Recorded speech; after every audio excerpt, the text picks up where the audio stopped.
What if all the rich, diverse journeys of our souls are how God explores the universe as us? And what if we awaken to that? What then? Come join us as we open the door to all the adventures of being human in these times on this beautiful planet we call home.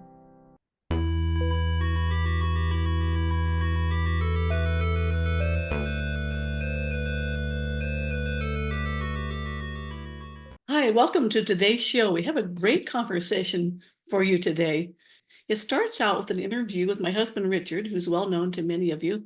It's about how he got into a deeper study of reality based on what he was finding about the miracles that can happen with homeopathy, which are beyond the material world.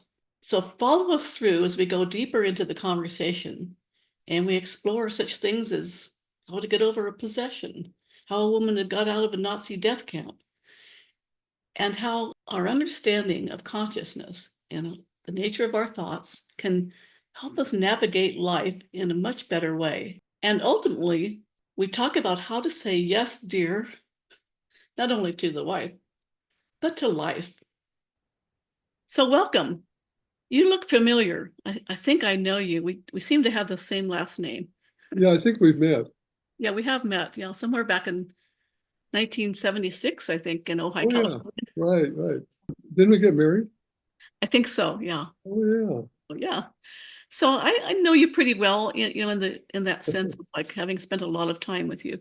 And we've had some pretty deep discussions. And I thought that you would be one of the best people actually to have on this show because you have a lot of insight about spiritual wisdom, about different perspectives. And we've had many discussions about the deeper issues in life. You're really quite a philosopher as well as a veterinary homeopath and other things. And so teacher. And so I would like to just really open it up to what you'd like to talk about. I mean, what really interests you most in life? Where are your passions in a sense of deeper understanding and philosophy of life and how you live and how you understand things? Deeper understanding. Well, Like maybe what books you read or what teachers you follow or what ideas are important to you, perhaps insights. Take it away. well, many decades ago, when I became interested in homeopathic medicine, that sort of opened the door for me in the sense of realizing that I didn't really, before that time, have a really very accurate understanding of health and disease. I had had all this education, going through veterinary school and then getting a PhD. So I had a lot of education. I was interested in finding more understanding of how to heal, how to bring health back to individuals I was working with. And that brought me to homeopathy. I wasn't satisfied with my success rate before that. So when I came across homeopathy and started to apply that because it interested me, that opened a new understanding for me because the homeopathic perspective is quite different than the perspective that I learned in my training. So coming across homeopathy as a possible alternative to what I'd learned and beginning to see success with it, that really changed my view because the homeopathic perspective is quite different than what I had learned. Can't both be true. What I learned in school, and I'd say is probably the prominent view, is that what's primary reality is what we call the physical world. All this. The planet, the earth, the plants, the stones, everything, our bodies. And from that, physicality, which is the foundation for our experience, I'm giving that perspective now. They'll say things like the consciousness that it comes from our brain. It's a physical phenomenon. And everything is explained in terms of what's called materialistic philosophy. That is, the material world is what's primary, which underlies all of our experience, which is what's real. The homeopathic perspective has the reverse stance, that we are spiritual beings. What we call our physical bodies is an instrument that our non-physical self has created to use. The homeopathic view being quite opposite, of course, challenged my understanding from before Hmm. And I began to search or investigate for a deeper understanding of that view because I felt that what I saw as results of using the method confirmed the principles of it. And that's what is maybe confusing for a lot of people, and it was for me when I first heard homeopathy, the idea that there's really no substance in the remedies. It's somehow just energy, that because it's got less substance in most of the preparations than avocado's number. Right. Well, that's right, because if you come from the perspective that what's physical is what has effect, then homeopathic remedies can't have any effect. But if you come from the homeopathic perspective, that the source of the physical world is an energetic influence, put it in more modern terms, they don't use that. In the older writings in homeopathy, they don't use the word energetic. Mm-hmm. They talk about spiritual or non-physical, what they call life force, a force that's not physical, that brings the world into manifestation. So the question about how the medicines could have any effect, the homeopathic explanation is that there's a force or an influence or an energy, to use more contemporary terms, that is responsible for physical manifestation. It's primary. It comes before. It comes before. In other words, our bodies are formed because of an influence that's not physical. Uh-huh. And that's similar to what a lot of physicists are beginning to Yes, very similar to quantum physics, actually, because quantum physics says the same thing, that there's underlying all the physical reality is an energetic field. But some of the most famous quantum physicists said that the material world isn't real. It's a world that's brought about by the influence of energies that underlie it.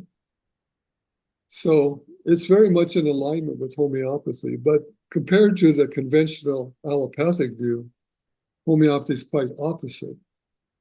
But for me, that brought about more of a search or inquiry, an interest, I guess, probably the best way to put it, an interest in understanding it more thoroughly, because you could relate to going through your education and then come up against an idea that's quite different.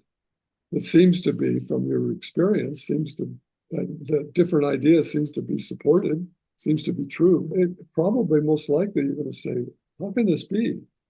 Yeah. I want to understand it more thoroughly. How can it be that Yeah. way? So you really wanted to look into it. Yeah, so I began to look more like, how can it be that way? If the world really is based on these influences, which we say are not primarily physical influences, what is that? Where does it come from? So this led you to deeper spiritual searching, which I think you were doing actually even before you encountered homeopathy. Well, somewhat, I would say, but not just that. I would say I searched in psychology, physics, especially quantum physics, studies like a placebo effect, and certainly spiritual teachings too, because you could say as part of spiritual teachings or part of metaphysics are people that have done healing with their minds or Mm-hmm. some other way other than physical, right? Right. Christian Science and other methods that we've heard of can actually bring about healings, and it's not through using physical drugs. Yeah, that's something that anybody who's into the healing arts really, it seems like ultimately has to come to terms with.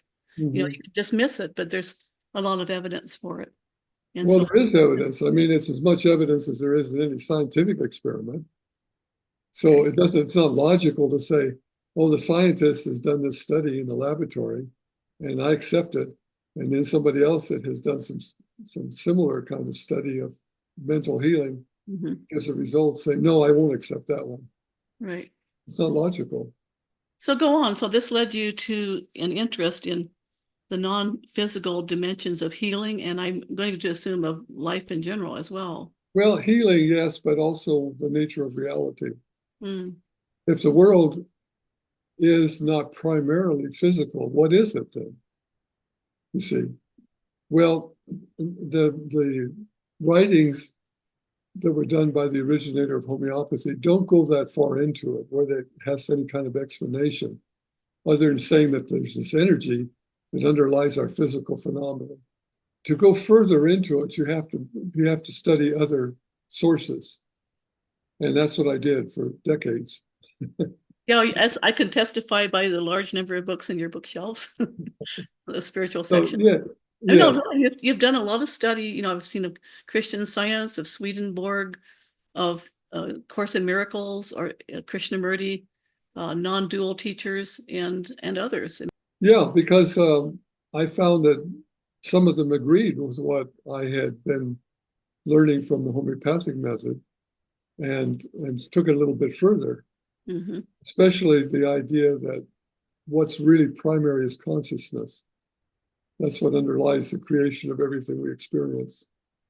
The mainstream scientific view is that consciousness comes from the brain. It's what they call an epiphenomenon, something that comes forth from the brain being a functional organ. And there appears And to be a lot of evidence for that. Like they do little probes in the brain, and things happen. So, and yet there's yes, other evidence that consciousness can be outside the brain, and out of body experiences and all that. yes. So exactly. And then the more metaphysical teaching says, yes, the brain experiences it, but the brain is kind of an instrument, like a TV. Yeah. So you could cause a TV not to function properly and you won't get the signal anymore, but that doesn't mean it came from the TV as a source. Right. And that's more the spiritual view or metaphysical view. So if that's the case, then we have to look more widely at an understanding of the world we live in. If it comes from consciousness, then some of the teachings that are, especially the teachings that are come from many different sources, not just one person, but many sources over centuries, that our minds create our experience, what's called manifestation, or it seems like a real experience to us, but it's not our fundamental base reality. It's something we've created with our minds to experience. Yeah, and people It's who have pretty cool. near-death experiences often will say that, even though to us right here it seems very real. They say, no, that doesn't seem real. This other realm, the spiritual realm, feels much more real. Mm-hmm. That's what people say, don't they, when they have near-death experiences? All the time. Yeah. And that's the teachings in some of the things I've studied. To put it into words, you say there's a real world where things are, where we really live. This is really our home. And what we've created is a world that's different for our game or our experience or our dream, however you want to put it. And so this world we're in now isn't really our home. Yeah. It's just a temporary experience. I'm curious how you apply that to your life psychologically and spiritually. I mean, it's kind of a hard concept to completely live with in this world in which we have a lot of, just little nitty-gritty down things to do, tech problems and bills to pay and appointments to keep and things like that. So how do you put those two things together, this understanding and this knowledge really from all your study and maybe just from inside too, that the world isn't really as real as it looks? Mm-hmm. Does that make a difference in your life? Well, it has made a difference. Not to say I'm still not living in and caught up in the world, so to speak. Seems like you have to be to some degree to function. Yeah, well, as long as you have the experience of being a body in the world. The primary understanding that comes to me from what I've studied about it is that we maintain this world experience, whether you call it a dream or illusion or whatever, or a game. We maintain it by the thoughts we hold, the thoughts we accept as true, in other words, what we believe. So what we believe is the basis for our experience in this world. That's what they say pretty much across all the different teachings. Do you see that as something that's more individual or more collective? Yes, yes.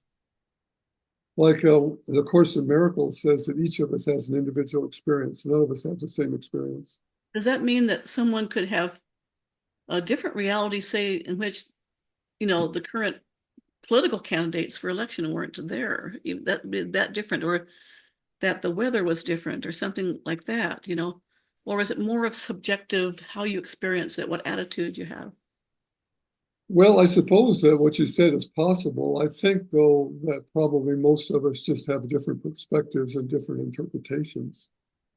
And we make different choices maybe too. Like if you felt really happy and productive, you might do, some fun things or something. Whereas if you Yeah, felt, you and I could go to a movie and come yeah, out with completely different reactions to it and thoughts about it and judgments of it. yeah, but it would be the same movie sort of, Yeah, objectively. I still wonder about this, like it is because there are some teachings that imply that there's many universes, multiverses and worlds and everybody has a different reality. And you can see that certainly in the sense of the subjective reality. And even we live in different houses, we have different bodies, different names, different cultures, and, different immediate circumstances, but we do share common earth that we live on that, maybe there might be some sort of reasonably objective description of what's going on here. Maybe there's not really, but I think that if there's a basic sort of agreement, so to speak, among all of us that we're living here on this planet Earth, it's like then the playing field. yeah, so that's a limitation as to how different our experiences can be. If we're agreeing that we're living here in bodies on the planet, we're not going to be having a totally different experience like we described. Yeah, we're going to have the same experiences or similar experiences to each other. There might be some disaster that happens, or there might be a war that happens, and you may be caught up in it and I may not, Right. but it's still happening out there in our experience. Yeah. Yeah. They emphasize that, for example, if you watch the news regularly and you accept it and believe it, there's some particular thing out there that's coming to you that's fearful, like a virus or a Mhm. war or something, that then the fact that you accept it is true, you believe it, then that's going to happen in your experience. Whereas someone else can look at it and say, I see that, I see what's being proposed here, but I realize what's really true is we don't really live in a world of conflict. So getting back to what I was asking about your experience of it, when you have this understanding, even though, like everyone, you have to do a certain amount of going along with the game and the details of the game, you might say, in everyday life, Mhm. do you find that it makes a big difference compared to maybe how it used to be earlier in your life before you encountered this perspective as to your happiness, your well-being, your health? It's hard to judge that, because I don't really know how it would have been otherwise. Yeah, true enough. I have really had, a high degree of health all these decades. You have. And I want to Yeah, say that, somebody who knows you well, I yeah, mean, you're 83 now, and I'd say you're more flexible and better shape than I yeah. am. And I haven't been going to doctors. And would it have been that way if I Mhm. hadn't gone the way I did? I assume not, but I can't say. Yeah. But on a smaller scale, on a daily basis, the views that I have now compared to what I had when I was younger, decades ago, I think has results because I can have more now expectations that things can turn out successfully. I can just say that to myself, and they often do now. Hmm. Now, would they not have turned out otherwise? I don't have a comparison. Right. How do you do that? Do you do anything at all like affirmations, or like if your mind starts going down kind of a negative path, what do you do? Do you sort of say cancel that, you say that can't be in God's reality? Or I mean, what's your sort Yeah, of approach? the understanding that I act from is that how we get pulled into being vulnerable and experiencing unpleasant results is related to how much we use our thinking mind. Hmm. Thoughts are a tool for our experience in the earth here with its limitations. And thoughts are usually, if you watch your mind, you'll often find that thoughts that come up are thoughts of some form of fear, some form of concern, trying to plan, trying to make things work out the way you want them to, making Yeah. judgments. So you observe your thoughts a lot. It's my impression, with an eye towards understanding their Mhm. nature. Like if they're coming from a sense of separation or lack, and you Right. see that fundamental uh, underlying belief structure, your own conditioning from your past and all that. And I'm going to assume that those are thoughts that you don't like empower. So like when people talk about meditation, they'll often say, just watch your thoughts. Don't jump into the pool. Don't, it's a stream going by. Don't jump into it. And I Yeah. think from what I understand of you, and I'm not inside your head, but It, Sometimes. I don't think once upon a time it felt that way. But anyway, I think that you're very good at stepping back and not empowering your thoughts. Well, it's a choice. I think the critical thing is to be aware of your thoughts. Mm-hmm. I think most of us grow up in a way that we don't really pay much attention to them. Well, and we act them out. We see them as being reality. It's Yeah, they just as just a what to thought. do. It's like the Oh, voice in the head tells you what to do, right. as opposed to the spiritual teachings that guide you into looking at your thoughts and evaluating them. So if thoughts come up for me, say that something's not going to work out, or thoughts of losing something or a threat, if I recognize them for what they are, I just simply, I don't mean it like in a sense of being judgmental and resistant to them. Just sort of see them. Oh, I see. That's a thought that this isn't going to work. That's not where I want to go. I'd Yeah. like this to be successful. I Yeah. just affirm that. Now, sometimes I find that it helps to use feelings in accord with that. So, like, Mhm. I, it's like sometimes feelings are kind of the signal, in other words. So, like, if I Sure. start feeling kind of insecure, or unhappy in some little or big way, then that's a signal I haven't been watching my thoughts. And I'm Mhm. believing my thoughts. I haven't really stepped back from them, like you're saying. Well, Does I that? quite agree. I quite agree. It's like the clue is really, if you feel peaceful, Mhm. then you're not going with your thoughts. But if you start to feel less than peaceful, you're starting to become afraid. Right. And you look at, if you go deeper and why, if you ask yourself why am I feeling this way? You'll often be guided to see the thoughts you've been holding. Yeah. And I've noticed that it can be very subtle, like, in those relatively rare times when the Mhm. mind is really quiet and Mhm. you're in a deep state of meditation or whatever you want to call it, and you're feeling very peaceful and Mhm. joyful. And then some little thought comes in. It seems harmless enough. It might just be something like, oh, look at that tree, the way the leaves are, or oh, maybe I better do the dishes, something like that. Just a slightest thought, even though it's not really a negative thought, will kind of lower your level of consciousness. Mhm. Yeah. Well, it sounds like it would be really almost impossible, but Mhm. the spiritual teachings that I've studied primarily say don't plan anything. Don't plan anything. I mean, you could plan an appointment with somebody, but I mean, don't during your day, as you notice, as you were saying just now, as you go about your day, well, I should do this, I should do that, I'll do this next. What will I do today? I'll accomplish this. They say, just put it all aside. Just go with the moment. Yeah. Let yourself be guided by what happens as to what to do now. Yeah, that's probably hard for a lot of people to do. Yeah. Maybe it's easy in some ways if we're impulsive, but I mean, it also, some would probably argue against that and say, oh, well, that would be irresponsible. You've got to plan your life. You've got to, make sure you go to your job. You got to, make sure you've got enough money in the bank and all that kind of stuff. So um, it could become more like a child would live, and some would say Yeah. it's possible, but I'm thinking that a lot of people who do advocate that find that if you need to have something happen, if you need to go to that appointment or something, that it'll occur to you in a smooth way. It'll come to you. It will occur. It will if you see something that's you basically, on the sense, desire it, or you intend for it to happen. That's your choice, so to speak. I choose for this to be the outcome without spending a lot of time working on it mentally. You just make that decision. Oh, I'd like this to work out, and That reminds I'll say that to myself frequently. For example, let's say you would say to me that you're having some discomfort or pain somewhere.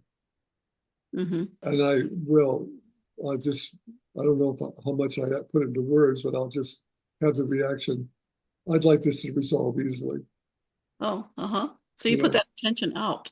yeah, it just comes spontaneous. The other side of that is that the teachings along this line emphasize that it's all acted out. It's all produced for your experience, positive or negative.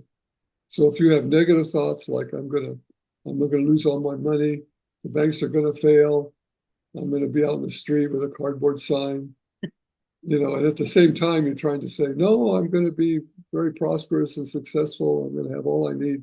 And you do both, Uh-huh. that then both will happen. You'll have a mixed experience. Mhm. And it would probably never be clear to you. And you'll probably be frustrated, like, well, I tried hard, to do this stuff. Yeah, Right. it's a moment to moment thing. It takes a high level of alertness, doesn't it? Yeah, it's quite different because it's really coming to what it comes down to is that you take responsibility for your experience by what you hold in your mind. That's Mhm. not what we're told as children. No.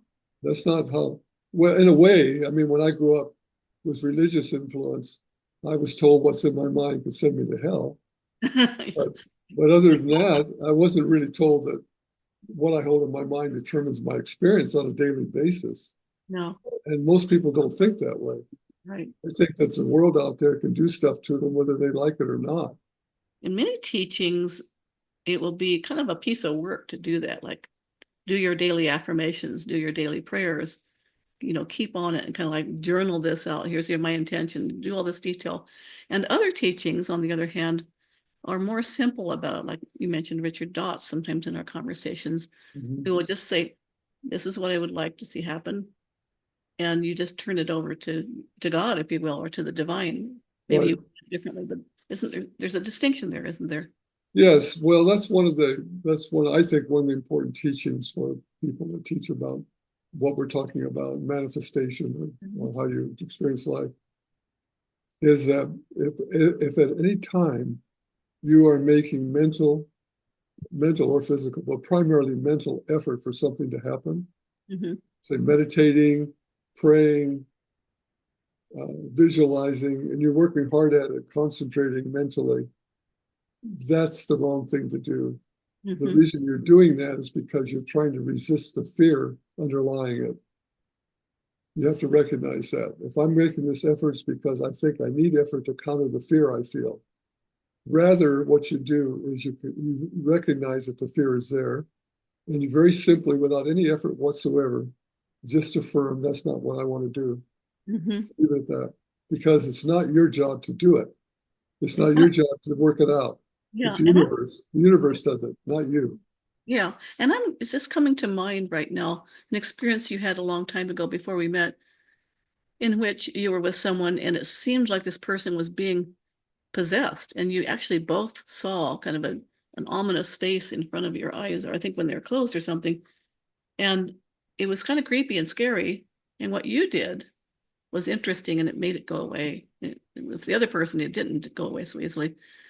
But what you did was you just saw that it was just fear, and you dismissed it, something like Yes, that. I saw, just looking at it, considering because it was repetitive, it wasn't just, I don't mean just seeing a face, but having a physical effects from what seemed to be a possessing entity. Right. That's kind of what was told to me. This is what's happening. That can seem scary. Yeah. And I would have these physical sensations Yeah. repetitively. And that was scary, very scary Uh-huh. for months. Oh, months. Okay. And so what finally happened for me was just so one day just sitting there. Actually, it was in my car. I pulled up and parked in the driveway and had this sensation again. And I just, for a moment, looked at it and said, what does this sensation do to me? Well, actually, it doesn't do anything but have that sensation. Hmm. No other effect from it whatsoever. And I said, well, then it's not significant. It's not important. I just release it. Right. No And big it deal. was, sorry. And it was, the voice was saying kind of threatening things like, as they will do sometimes, or people will hear in their heads like, oh, we're going to stop your heart or something like that.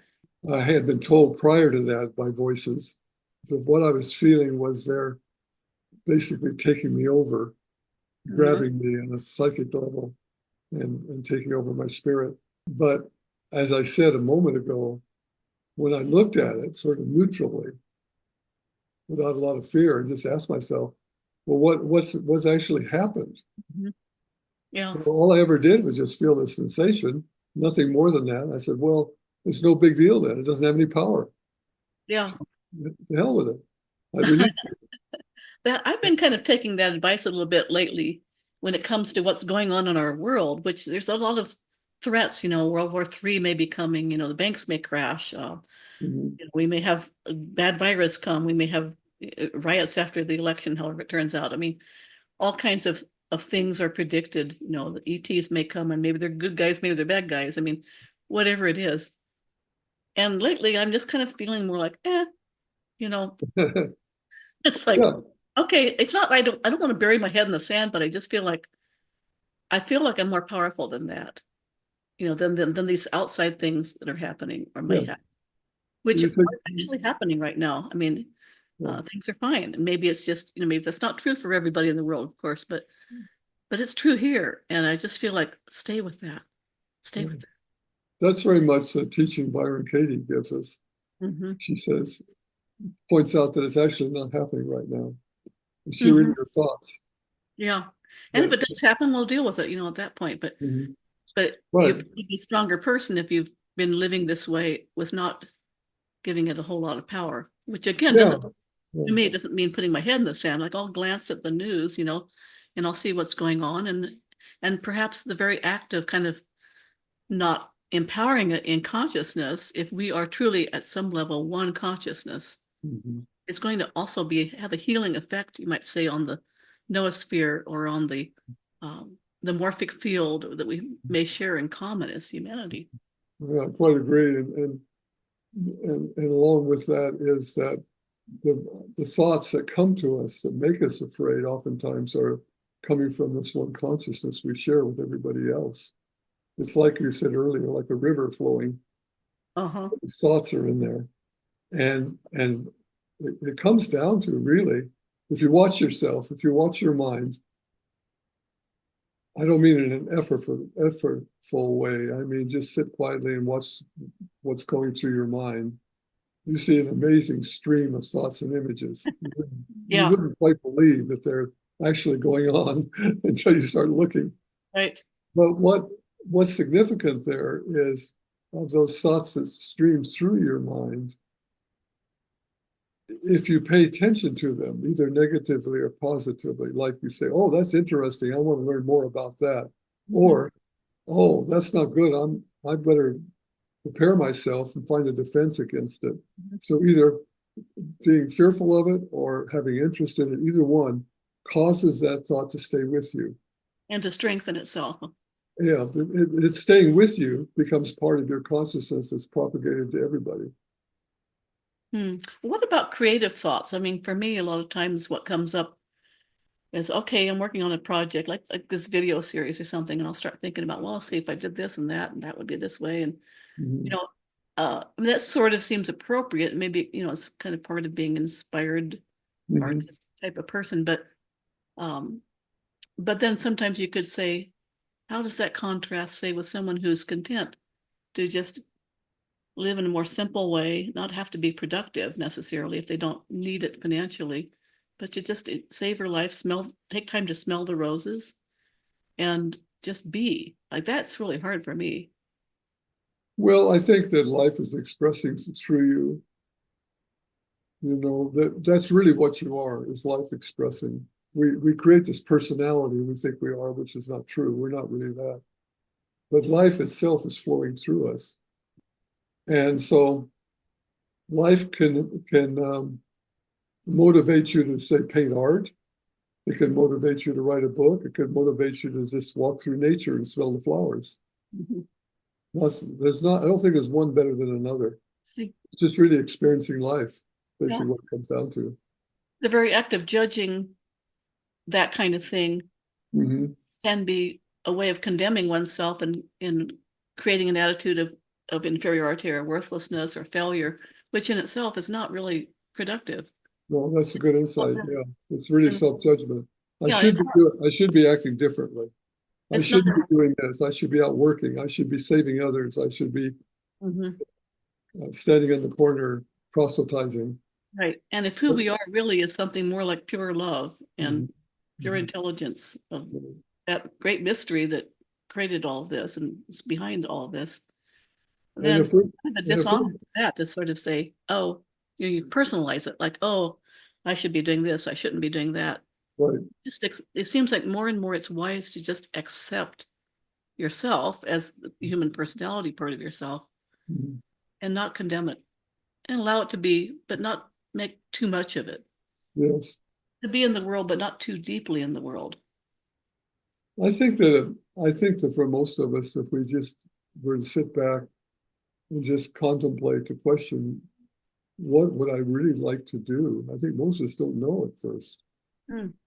We know what we've been told to do, Uh-huh. what we think we're expected to do, what our responsibilities are. But what would we really like to do? Huh. That could lead to something entirely different, couldn't it? It could. Yeah. Say more about that, if you would. Well, the idea is that when you're coming from your conditioning as a child growing up in society, and you create your personality, and then within that is all the decisions about whether you're acting right or wrong, and whether you're good or bad, and whether you do people respect you, do people like you, um, Mm-hmm. do I look attractive enough, or my physical defects too prominent, and Yeah. on and on. So a lot of it is just self-judgment and worry about how people think about us and whether or not they like us. And that's all coming from thought. That's all coming from our conditioning. And it has no real relevance to what life is. Mm-hmm. Life can come out totally new without any of that. And when Mm-hmm. it does, it's pure. It's not contaminated. But most of us live the life that's contaminated by all those prior thoughts.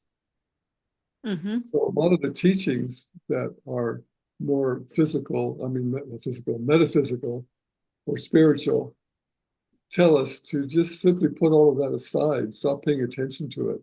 Don't Yeah. listen to the voice in your head. You know, just sit or walk or whatever it is and be open Mm-hmm. to what it is you really want to do. Yeah. And going back to what we were talking about a bit earlier, I was kind of organizing for aesthetic reasons some of the books in your bookshelf recently, and just like, wow, this guy has really read a lot of books. I mean, and it wasn't just the subjects I mentioned before, it was also Buddhism. It was a big part, I remember, of your earlier searching and so forth. But you also had at one point, like a whole bunch of books by Swedenborg, a whole shelf full or two of those, and you really looked into a lot of things. And the point I'm trying to make is that it seems like there's fundamental teachings that you can find across all these different teachings and that are the same.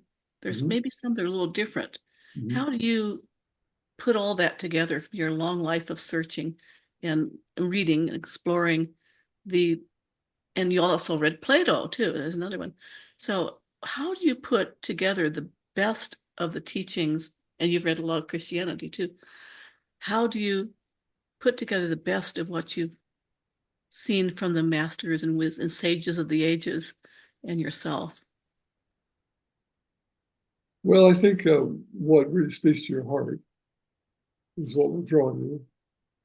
Um, what has made sense to me, I saw an explanation once in the Course in Miracles teaching. Well, again, we talked about this earlier, how each of us is responsible for creating our experience. And therefore, how we experience it or how we perceive it or judge it is individual, right? So we all have slightly different experiences. And he said, because of that condition, there's no one teaching that will appeal to everybody, Hmm. because one person could be very drawn to some teaching that presents a model for reality in terms of there being God and then having various relationships to God, devotion and worship and so on. And Mm-hmm. somebody else is offended by that. Mm-hmm. So another teaching comes along that doesn't do that, that talks about it in an entirely different way that will appeal to them. Right. So they basically talk about there's thousands or thousands of different paths to understanding truth. Many of the teachings come down to the same principles. The content that's concluded within each teaching may not appeal to everyone. Yeah. So you'll be drawn to a particular thing that appeals to you that isn't immediately rejected because of the wording. It's too Christian or it's too Buddhist or whatever it is. It may trigger your conditioning or something. Yeah, the teachings want to bring to you the experience of going deeper into your understanding of what's real. Mm-hmm. And for most of us, that's not the thing we are usually doing in our daily lives. Yeah. And when somebody proposes something to you, like, oh, listen to so and so who's an ascended master, you immediately reject it. See, so you're not going to go there. Somebody else may be drawn to it and may Yeah. be actually a learning experience for them. Mm-hmm. So they say there's a lot of different teachings out there, but they all come down to the same basic reality or truth that the world we're in isn't our permanent world. It's temporary. There is something other than this. We are actually spiritual beings. Yeah. And part of the qualities of that include love and wisdom and acceptance and all that. I mean, it seems like some of the religions really emphasize love, like love thy neighbor as thyself, for example, in Yes. the Yeah. teachings but there's also that sense of blessing others, like in Buddhism, there's a lot of that. May I be happy, may all beings be happy. I don't really, I don't really like that neighbor, so I love the one next to him. Oh, I kind of like that one over there. Yeah. Yeah. Well, it's really tempting, isn't it, to judge our neighbor too. That's something like Byron Katie really goes into that topic. It's like for anyone who's out there who's listening, who has the issue with feeling really judgmental, including ultimately of oneself, because it's all ultimately oneself, you might try reading some more, listening online to Byron Katie. She has some good things to communicate. And as you were saying, we tend to judge others. And the more we judge others, the more isolated we feel. The more self-love is blocked for us. You can't really love yourself while you're criticizing others around you. It doesn't work. You're right. And it's important to distinguish on self-love, because I know it was for me anyway. It's not the same thing as being absorbed with yourself or being narcissistic. It's more just being accepting of yourself, seeing yourself with the same compassion that you might extend to your best friend or something. I mean, it's like Yes, it's loving life, which is what you are. respecting what you are. I mean, respecting this creation, respecting this body that I personally didn't make, I don't think, And there is a lot of it seems to me, that is in some ways transpersonal or impersonal. A friend of ours said, I try to take being human not so personally. Yes. Yeah, so I think that's an important thing to understand, is that the act of judging others is judging life, is expressing itself, what you are. Maybe it's judging God ultimately, even. Yeah, because the effect of that judgment is not going to be restricted to that particular one person. Right. It spreads out through consciousness. You feel it too. That brings my mind to another kind of eternal question that the sages of the ages and the philosophers of the ages have asked. And that's something along the lines of, if the being or the force behind the whole of life and the universe, which we may call God or the source, is ultimately loving and benevolent, then why is there evil in the world? And why would this being allow for evil, meaning great suffering, what seems like injustice, domination, and so on, predation, etc.? How do you deal with that question? I'm sure it's occurred to you many times, probably. Well, again, it relates to what we've been talking about, that we create our experience. And if we think that we're separate from everything else out there, then immediately means that there's something out there that could possibly hurt us. We're not vulnerable. Right. But then people would say, how do you apply that to those who really truly seem like victims, maybe factory farmed animals, for example, or a baby that's really suffering, that seems like are they really creating their experience? I take it a little bit differently. When I see things like that, like what you're describing, I realize it's an expression of what I hold in my consciousness. So if I see that, say that there's robbery, then I know, since I'm seeing that experience myself, then I know that's what I believe is true. I think the world contains people that will steal from each other. You sort of take responsibility for everything that you see in the world. I take it as a lesson. It's teaching me you believe that there is such a thing as loss and that others will take it from you. In my work in medicine now, I take it when I see disease. I realize I believe there is such a thing as disease. You still do, even though you've studied all these things such as Christian Science that sort of teach basically that, oh, God is perfect. This is no such thing as disease or something. I mean, could you paraphrase a little bit better than I did there? Yes, when you experience that, whether it be disease or loss or cruelty or whatever it is, then I take it as an expression of what I'm holding in my. So I realize then that's not really what I want to continue to hold. And I don't mean I fight it. I just am now recognizing, oh, I see. Nothing happens out there that I don't hold in my own consciousness. I don't experience anything out there that I don't hold in my consciousness. So when I experience those things happening, I realize that's what I still have to, I have to realize that. I have to understand that that's still there. Look at it more.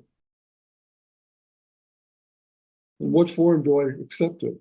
You see, I may not have realized that I accepted it in a more subtle form. Do you find that things shift in some way sometimes when you do that, that kind of validates that understanding? Yeah, I can't say that it necessarily stops war out there, but I do feel like it will change my experience. I remember you telling me, speaking of war, a story once about a woman who was in the concentration camps during World War II, and someone there, I think a doctor, gave her some Christian Science teachings, and she was reading it, and she took it to heart, and she basically walked right out of the camp, right in front of the guards, because in a state of consciousness in which she just felt completely convinced that there was no harm out there, there was no danger, that God was everywhere, or something like that. That realization came to her while she was reading Science and Health, Key Scriptures, Mary Baker Eddy's book. And she just suddenly had that, maybe another way to put it, you probably have had this experience where there's a difference between believing something, because believing is accepting your thoughts and accepting it as true. There's a difference between that and a feeling of knowing. The feeling of knowing can come over you without question. And that's the way it was for her. She just suddenly knew that there was no way she could be confined. She was totally free. And she got up and walked out, as you said, past the guards and said nothing to her. Yeah. Armed guards. And I remember the rest of that story. This is reported as in the Science, Christian Science reports of different healing experiences. She goes out and starts walking around town, and you couldn't get meals there in town unless you had a ticket. She didn't have one. And along that way, she encountered a policeman who talked to her briefly about something, or may have questioned her, but didn't do anything with her, just moved on. And then interestingly, about a few minutes later, the policeman was about a block away, came back to her and said, "Here, why don't you use my ration card?" So she could go get meals. Now, why did he do that? She had said nothing to her. She hadn't said, "I need one." She might have. I don't remember now the details. She might have said she didn't have one. That's possible. But in any case, he volunteered that to her. Yeah, that's neat. And so she went on and had meals. Yeah. It seems like when one is in state of consciousness, in which there's more remembrance or experiencing of these things we're talking about, that synchronicities will often happen. People will pop up in your life that it's just a perfect thing to happen, or without making a big effort out of it. It's just like life unfolds with the next little interesting surprise. Or well, that's a good point. You don't make effort because life does it, not you. Back to what you said about life being us, basically. It's not really us who are in charge. We take it too personally, I guess. Well, we tend to talk differently. We'll say, I have life. Sort of like there's me, and I've acquired life. Or I've acquired love. That kind of talk. These kind of teachings we're talking about, what they say is it's the other way around. You are life. You are love.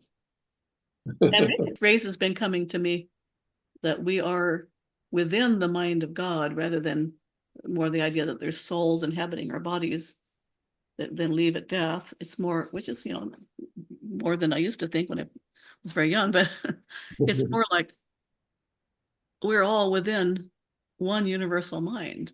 Mhm. And it's expressing like maybe, many particles of water in the ocean in different Mhm. ways, perhaps, or different currents in the ocean, but it's ultimately all connected. And it's not really our doing in the sense that what we usually define ourselves as being, this Susanness or this Richardness or this lifetime or this personality, which is going to come and go and has and whose moods and thoughts are constantly in flux. Yep. Hello. Well, I think this has been a very enlightening conversation, and Oh, good. I thought it would be good to share it with people because I hear a lot of this, not always as carefully as we're speaking right now, um, because of living with Richard for many years. And sometimes we'll disagree on certain topics, and I'll point out how I disagree. And he doesn't usually. I don't dare ask for your experience of I Richard. don't, I don't. You just go along. I don't, because he's a wise man and he knows that for the secret of a happy marriage is that the man always gets the last word. And Yes, that dear. is, yes, dear. Let that be a piece of wisdom, a takeaway for any men watching this. There you go. That's it. You know. Yeah. Well, there's something to be said for just saying yes, dear, to life, right? I mean, like, yes, dear, to yes, beloved God, yes to uh, this great mystery that's creating all of this. That I'm somehow part of. Somehow it's inside. I'm inside it. It's inside me. However we put it, we're one with it, and it goes much better, does it not, when we're just at ease with what happens? Mhm. That's right. Accepting Yeah, instead of a life of resistance and yeah, judgment. We just accept life as it's showing itself. And yeah. we have the choice. We have that's basically our gift or our responsibility to simply So decide how we want to affirm what life truly is. now, not to contradict you too much, as I often will do, but what about, if we're in a situation where, say, our freedoms are being taken away, or we're being attacked maybe by some invading army or, um, some kind of threat is really happening or something. It's sort of a Krishna Arjuna moment where, do you stay outside of it all or do you engage in the world and kind of try to fight for the good fight for justice or for something that needs to happen to defend the defenseless? Um, how do you see that? Or when people feel called to do that, or the situation's right in front of them, is that ever appropriate, do you think? Or would that keep you tied to the world? What do you think? I think you're tied to the world the more you accept it as true. So it's hard to say how Yeah. one should act in that situation. I think, again, I just wait to be guided by it. Hmm. How would life want me to act it out? Or how Right. does life want me to respond? Specifically, right now, a lot of people are engaged in being activists, let's say, for freedom, for secure votes, for maybe even soldiers going out to war because they need to defend the homeland or whatever. And so, Right. and there's that idea of being a spiritual warrior who speaks the truth and stands up to injustice and all of that. And that's something that's part of life. And I feel like I've engaged in that kind of activity myself, or thought I should anyway, both in this lifetime and in other lifetimes. And I'm beginning to think that maybe, dare I say it, that it's all just a game. And if it's all just a game, then it's kind of our choice whether or not to engage in the challenges and the risky things that could lead to suffering and sacrifice and all that. Maybe it's more like a movie and you could go to the violent movie with the hero's journey and stuff, or you could just go to a nice romance or a comedy or a scenic movie or something like that, or an educational movie, or maybe not go to the movies at all. What you think? Yes, I agree. I think if you have a knowing that what you're seeing there is something that we have arbitrarily created as a dream or a game, you have a different reaction to it, don't you, when things happen? You Yeah, don't get so caught up in it and feel resistant and feeling like you have to do this and have to do that. you can say, oh, I see what's happening. Interesting. Or it may be like a simulation, like a lot of people are saying. Oh, Too. It's not, could be. as we said earlier, maybe this is not really real. It feels real, but that's how a simulation is meant to Mhm. feel. Well, Even Thich Nhat Hanh, a Buddhist monk who went through some horrible experiences and witnessed some horrible experiences in his younger days in Vietnam and so on. I saw a quote by him that was towards the end of his life, and he said, "Relax, it's only a game." Really? Okay. What happened to bodhisattvas and so on? Coming back to save the world forever, every blade of grass. That would be eternal. Hmm. Well, it's been a really good conversation, and I thank you for taking the time out of your day because I know you have some teaching things coming up, and thank you. And blessings to all who are watching this. May we all experience enlightenment in its way, in its time. Thank you for watching. And if you like this kind of content, these deep conversations, open door, open mind, open heart looks at people's lives and what's going on in the world today from a spiritual point of view, then please hit the like button, subscribe, and hit the notification bell. Thank you.